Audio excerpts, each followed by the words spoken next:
Hey, Soul Focused Radio listeners. This is your host, Martin Friedman. I'm joined again by Stephany Ashley, also known, aka Steph Joy. How Hello, you doing? hello. I'm good. I'm good. Good, good. Hey, we are recording an introduction to part two, introducing Stephany part two. And the reason why we are recording it is because, as you faithful listener know, we had all kinds of problems, and we recorded, probably double digit try to get two or three clean ones. So this one that you're about to hear was actually recorded before the first one that you heard last week, right? So we wanted to just make sure that we fully gave the context for this. Now, I'm going to own, Stephany, that is a little bit scary in terms of, keeping white culture alive, right? Having to be sequential and all that type of stuff, right? So I'm owning that. And also, I really want folks to know that when we jump into it, we jump in. I talk about being so fired up from the previous conversation. I talk about this being, something I've always wanted to talk about. I think I may have used the terminology probably on one that didn't make it, of like, this is a dream come true to have this conversation.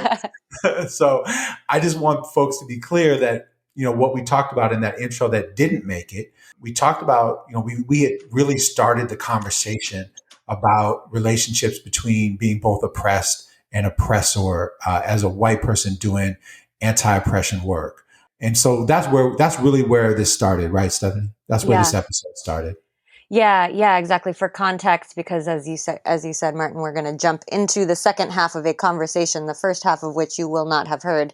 But we were talking about, what it means for people who have power, specifically white people, to be disempowered and to kind of over-identify or very strongly identify with the ways in which they've experienced oppression, and then not identify the ways in which, they can perpetrate oppression. So that was sort of the context of the conversation. Yeah. Yeah, totally right. And you had used the terminology, something like weaponizing white womanhood, something along those lines. And so we had Hmm. ended that podcast with those words. And so we kicked this podcast off with those words. So I wanted to make sure folks understood a little bit about the conversation that preceded it and where you Yep. were coming from. Yep. Cool, cool. Well, is there anything else you want to say? No, just I hope you all enjoy this non-sequential, non-linear, non-chronological, but hopefully still educational conversation. Absolutely. And entertaining as well. Educational Yes. and that's really hard to say for me right now for some reason. Educational and entertaining. And I've listened back to it twice and I loved it. So I'm really hoping and feeling like our listeners will love it too. Awesome. Awesome. So enjoy, everybody, and we will talk to you again next week. Thanks again, Stephany, for coming on and re-recording this intro with me. Thanks, Martin.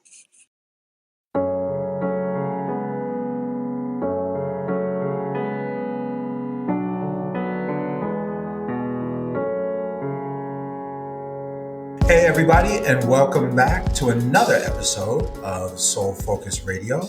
This is your host, Martin Friedman, and I'm once again joined by Stephany Ashley to continue our conversation exactly where we left off. I was riveted by our conversation, Stephany, as I said on the previous podcast. This is like I'm just like on fire that I can have this conversation with you through the lens that we're having it. It just feels really, really good to me that we're able to have this open, honest, and vulnerable conversation about something that has been, I think, an obstacle, especially amongst white folks, but the way white folks work with people of color too, this has been an obstacle for us to really end racism. So if you're good, let's jump right back into it, okay? Absolutely. Let's do it. Awesome, awesome. So you said a term about how victimhood can sometimes be weaponized. And you said it specifically about white women. I want you to let's just start there. Like, what exactly does that mean? If you're explaining it to somebody that's never heard that term before, what Yeah. exactly are you talking about? It's funny, I'll be honest. As soon as I said it, I was like, "Ooh, boy, am I saying that? Am I going to say that? Okay, I said it. So, all right, let's Well, talk about it." At least it's not being. At least it's not being recorded, Stephanie. So. Right. Oh, wait a minute. Wait a minute. It actually is. No, I mean, so I guess I will give the caveat that, I think the phrase weaponization of victimhood is something that can be used in very harmful terms, right? Yes. It is a thing that people say to devalidate people's experiences. And it is a thing that usually people who are perpetuating harm say to discredit the actual harm. So I want to just be really mindful of that. And I also think Yes. at the same time that throughout history and in this present day, when it comes to white womanhood in particular, there is a way in which white womanhood and victimhood have been married to oftentimes to advance the project of racism and advance the project of anti-blackness. And I can Mm-hmm. speak for myself and say, I reached a point in my life when I don't want anything to do with that project, except the only thing I want to do with that project is try to dismantle it, right? And put something Right. different in its place. And so that means I have to look at the way in which I've been told that I'm fragile, that I'm vulnerable, and I need to really interrogate that. So I recognize that it's a very loaded thing to say. And I also think that there's truth to it. Okay. Awesome. So, yeah, I'm really glad you said that. And I think when you first said it, it's what we would call it. So, focus group. It was your natural expression, right? And then immediately, and I think you and I probably had a similar thought process around the same time that, you know, this is something we've heard also used, as you said, to devalue people that have had legitimate experiences of being victimized, if you will, or being traumatized, right? So without that caveat, because that caveat is there for sure and it's real, say exactly what you mean about the weaponization of victimhood. As you were saying it, what did it mean to you in that moment? So, when I said that, I meant it on a few different levels. On the most, kind of obvious, like tangible level that we see it playing out today is, in situations like the example of Amy Cooper, the woman in Central Park, Mhm. who called the police and used her white woman victimhood to call the police on a black man who was bird watching. And Right. moments like that where the sort of fragility, right, the perceived victimhood of white women is quite literally weaponized, and the police are weaponized and used against black men. And that, as I'm sure a lot of listeners know, dates back to, I mean, that led to the lynching of thousands of black men in America, reckless eyeballing, Hmm. right? These Right. baseless oftentimes baseless claims of sexual harassment or rape against white women. And this idea that white women need to be protected from black men, right? That idea is part of, one example of what I mean by the weaponization of victimhood, particularly when it comes to white womanhood. At another level, I'm also talking about just the kind of spiritual level of the harm that we can create in the world when we're not taking responsibility for our own healing. And the harm that we can create as white people and as white women when we are not actually aware, conscious, responsibly holding our power. So that's what I meant when I said it. And I also think this is a little bit of a sequitur, but I think I wonder if you can relate to this. I think there were periods in my activism when I was a little younger where I was really very charged by being this like working class warrior or this like feminist, or this queer.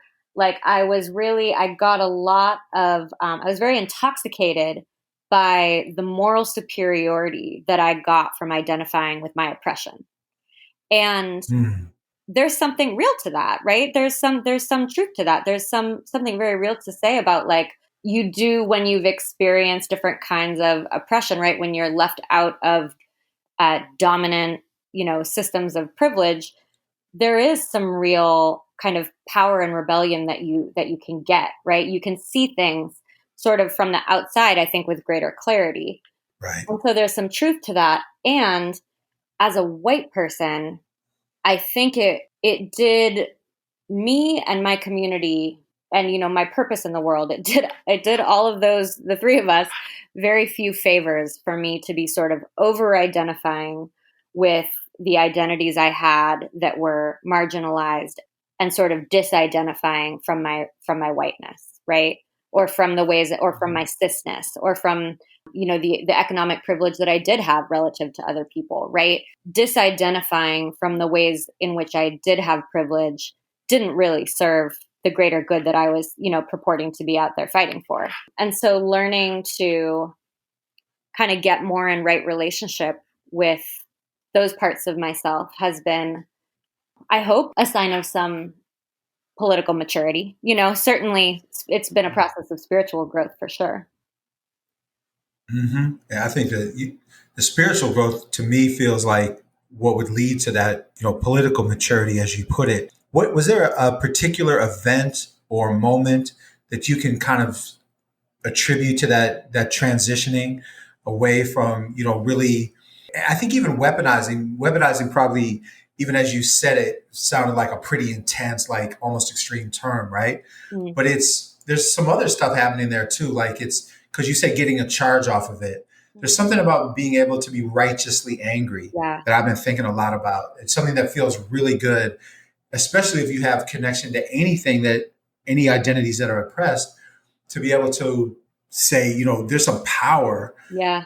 or feelings of power in being able to get righteously angry. So I'm wondering, like, what was that shift for you as you shifted away from a primary focus on oppressed identities and started to embrace your relationship to your, identities that are more associated with oppression, being the oppressor? Mm-hmm. Well, I mean, it's, there have been lots of moments in my life. It's never just one thing. But the first thing that came to mind was when I got into college. I got into the university, UC Santa Cruz, and I was accepted into the university as part of what's called the Bridge program, which was a program that was intended to create more opportunities for students that were at what they called an academic disadvantage, right, to get into higher education. And so I was let in because they felt that my socioeconomic status made me academically disadvantaged. And so I was let in this cohort.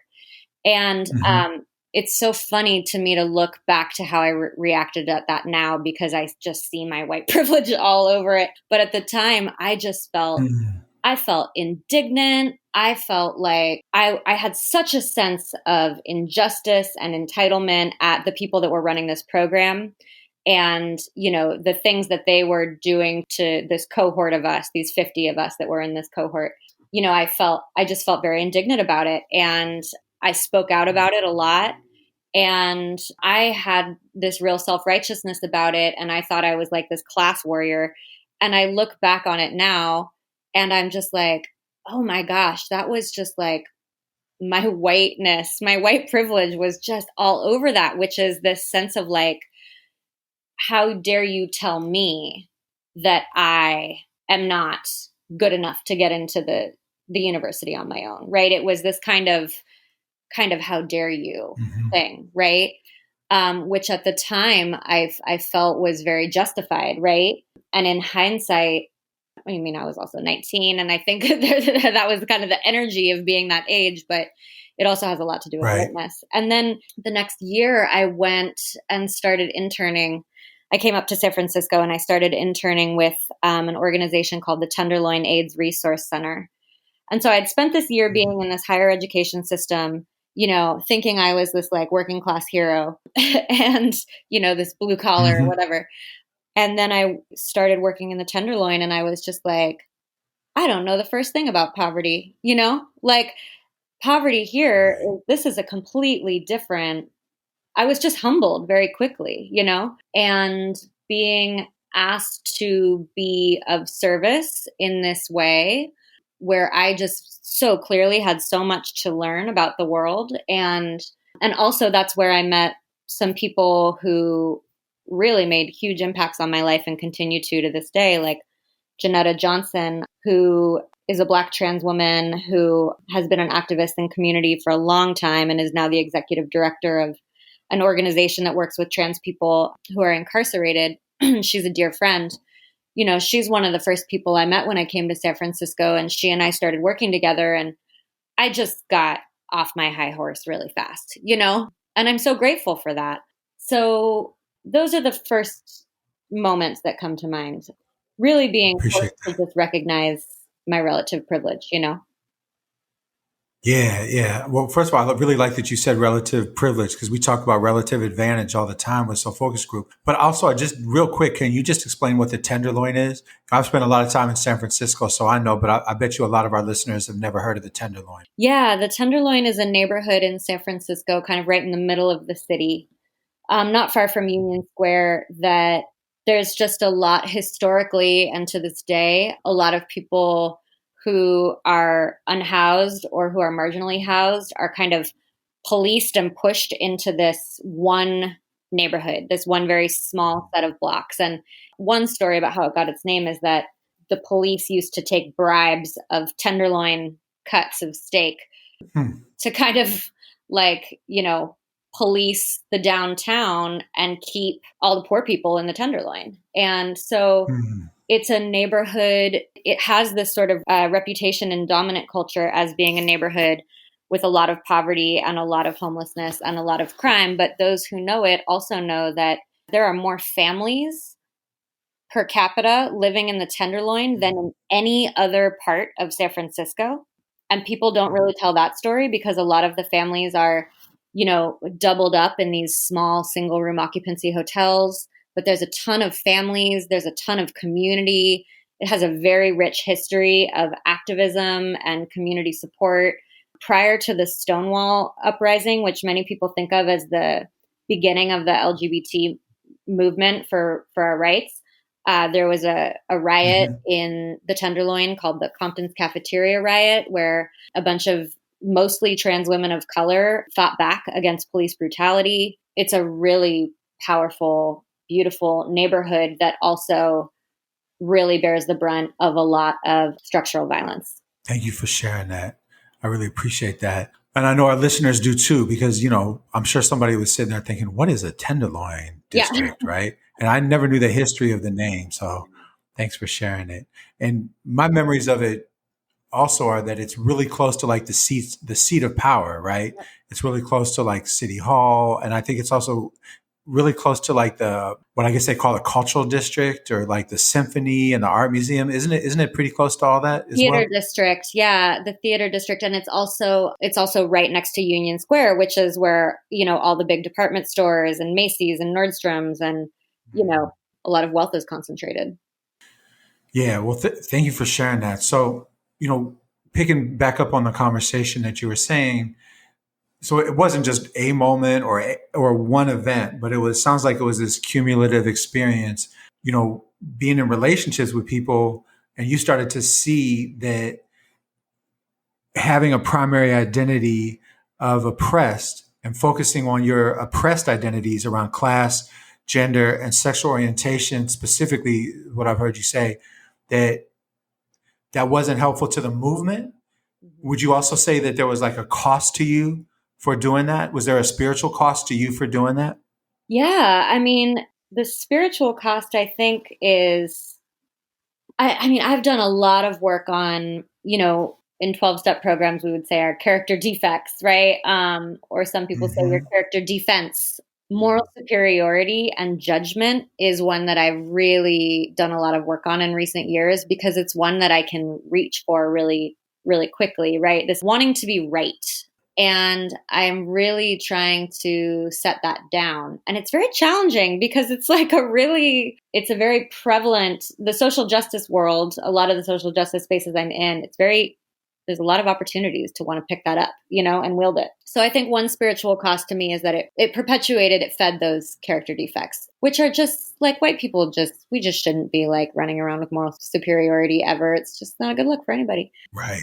But also, I think it kept me in denial about the ways I did have power, about the way that I think it kept me in a fair amount of denial about my own whiteness, and the potential harm that could come from that. And so, yeah, it just was not a holistic lens, it wasn't a holistic lens.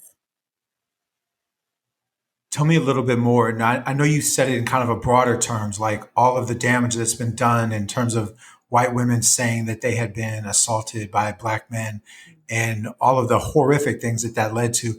Many of these women, two of the most famous would be the woman that accused Emmett Till of whistling at her, and the white woman who caused, the destruction of Black Wall Street, Greenwood district of Tulsa, Oklahoma. Both of them recanted before they died, and said that they had made it up. So we know about this sort of large scale damage and harm. What was the smaller scale? What was sort of the everyday harm that you felt you could cause if you kept that primary identity oppressed and weren't owning your relationship to being able to be an oppressor? Well, I mean, I'm not sure. I hope this is answering your question directly enough, but I think the attachment to the idea that there are good people and bad people, a lot of harm gets done at a lot of different levels because of that misnotion, And I think the desire to be good, as a white person, obviously there's a lot of conversations about it's so fraught, right? And there's so much harm that gets done, by the like sort of delusional thinking of people wanting to be quote unquote good white people, right? And so breaking out of that binary has been really transformative and also really healing, because if you look at, say, and I know you just did a couple episodes on this, so I'm not going to go too deep into it, but if you look at the movement that like led to what happened on January 6th, right, with the storming of the Capitol, I mean, Steve Bannon literally studied the language of like intersectional feminist thinkers and appropriated some of those theories and was like, ooh, I'm going to use this idea of like our identities being a source of our oppression, but I'm going to give that to like straight white men. And I'm going to use like literally, like he lifted that from like really rich, really important intersectional feminist thinkers and was like, oh, I see what we could do here, and we could strip all the integrity out of it and we can just like get these people with a lot of power, like super fired up and believing that they are disempowered and believing that they are being victimized and believing that their straight white maleness is being used against them and that they're being disadvantaged, right? It's the same thing. It's not the same thing at all, but like there's an example of it being weaponized, pretty intense example. That's an incredible example. I hadn't heard it. And so a couple of things are coming up for me right now. Like number one is, so I appreciate you bringing that up about Steve Bannon, because I didn't know that. And it's incredible that white men who will always have relative advantage, regardless of their class or anything else going on, will always have relative advantage over the person that they are, but is also a person of color or a woman, right? So it's amazing to me, that was such an intentional crafting of that victim narrative. And what I'm asking you is to, because you use that comparison. When I say what's the harm that can happen from white women holding a victim identity, can you speak to that a little bit? Because clearly white women are going to be at a disadvantage to the Steve Bannons of the world or the people that the Steve Bannon is radicalizing as victims. So that's what I'm trying to get my head around that. Well, I think a thing that I've seen happen, particularly in white feminist spaces, and I'm going to say actually like white feminist, cisgender feminist spaces, is that there's like we are really attached to, and we've really identified with the ways in which we've been victimized, right? We can sometimes perceive other people's experiences as a threat to our experience, right? So like an example of this is there's a term that's like a total misnomer, but the term is a TERF, a trans exclusionary radical feminist. And I say it's a misnomer because I don't think the word radical or feminist should be in the name if the first two words are trans and exclusionary. You're not radical and you're not a feminist to me. But, you know, a group of cisgender women, many of whom are lesbian identified, who are like, trans women do not belong in our spaces. And it's a really awful, violent movement that is doing a lot of harm, I think, to feminism and to the LGBT movement. And when I've listened to these trans exclusionary, you know, self-identified feminists, what I hear from them is that they are they're threatened by someone else's experience of oppression because they feel like it takes away from theirs. It undermines theirs. You know, if they believe that the source of their oppression is because of the particular body they were born into, then somebody with a, you know, slightly different body saying, oh, I also relate to that oppression in this other way, they're threatened by that. And there's no room for another person's experience in their analysis. And I want our analysis to be as open and as inclusive.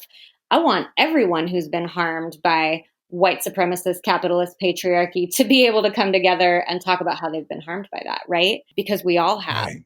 And so like this whole thing of like you describing the way you've been harmed by something is going to somehow invalidate or take away from how I've described that I've been harmed by it. That's just that's a really fragile place to be. You know, that's going to make your world really small and you're going to miss out on a lot of really, really awesome people. And so like, that's one example. That's one way. But another thing I want to say is that, cause you know, the Steve Bannon thing, like that's nothing new, right? Like look at every school shooter, you know, every shooter we've had in America. They are straight, cis, white men who feel victimized, right? And, you know, I won't go into it, but I shared with you this year, I experienced, you know, someone very close to me lost his parents who were murdered by a family member that, you know, had a similar mentality, which, you know, who was a straight, cis, white man who felt like the world had done him wrong and he was going to show them. You know, it was absolutely motivated. This tremendous violence was motivated by this sense of self-victimization.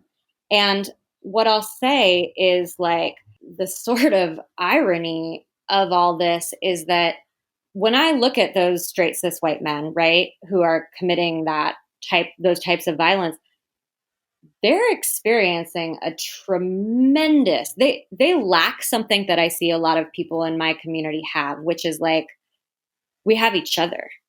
We have deep connection. We have community, you know, like the queer community that I'm a part of, we have each other. You know, I think a lot of communities of color, a lot of trans communities, a lot of communities that have been on sort of the receiving end of the oppression of white supremacist capitalist patriarchy, like have learned how to take care of one another. And I think that straight white cis men have not. There's not a lot of actual opportunities for meaningful human connection, you know? And I actually think that's at the heart of a lot of the violence that we are seeing right now. And I think that gets recreated in different levels in different communities.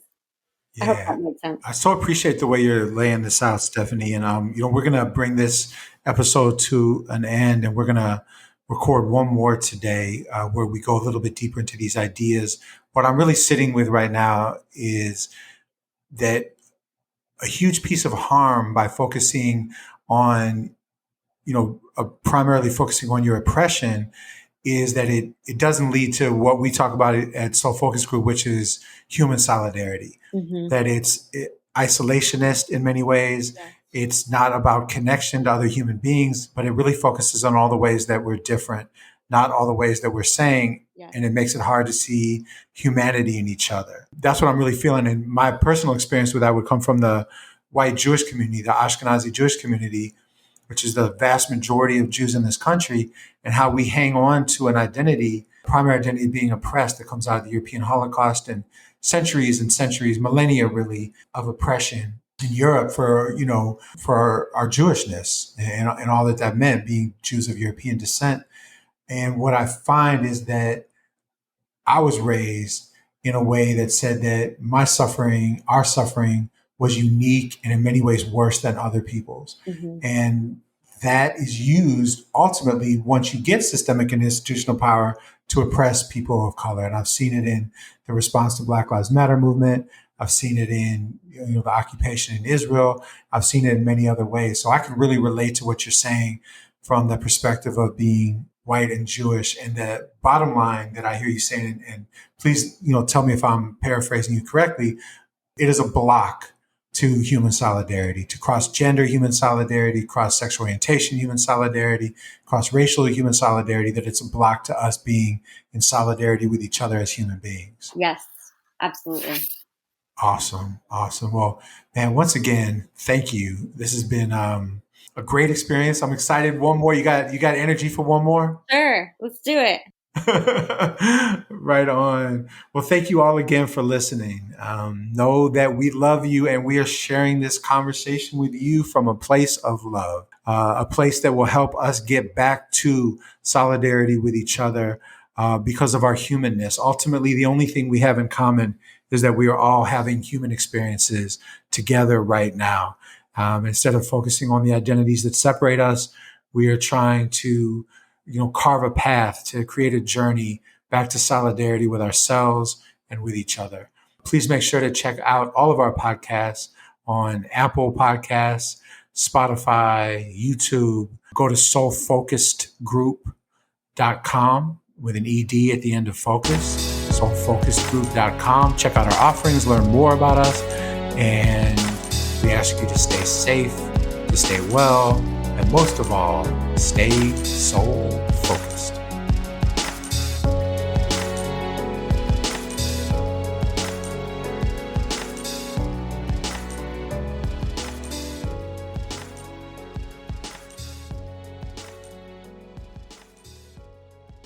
If you wish to support and represent the Soul Focus Group, check out our apparel store at our website, www.soulfocusedgroup.com/shop.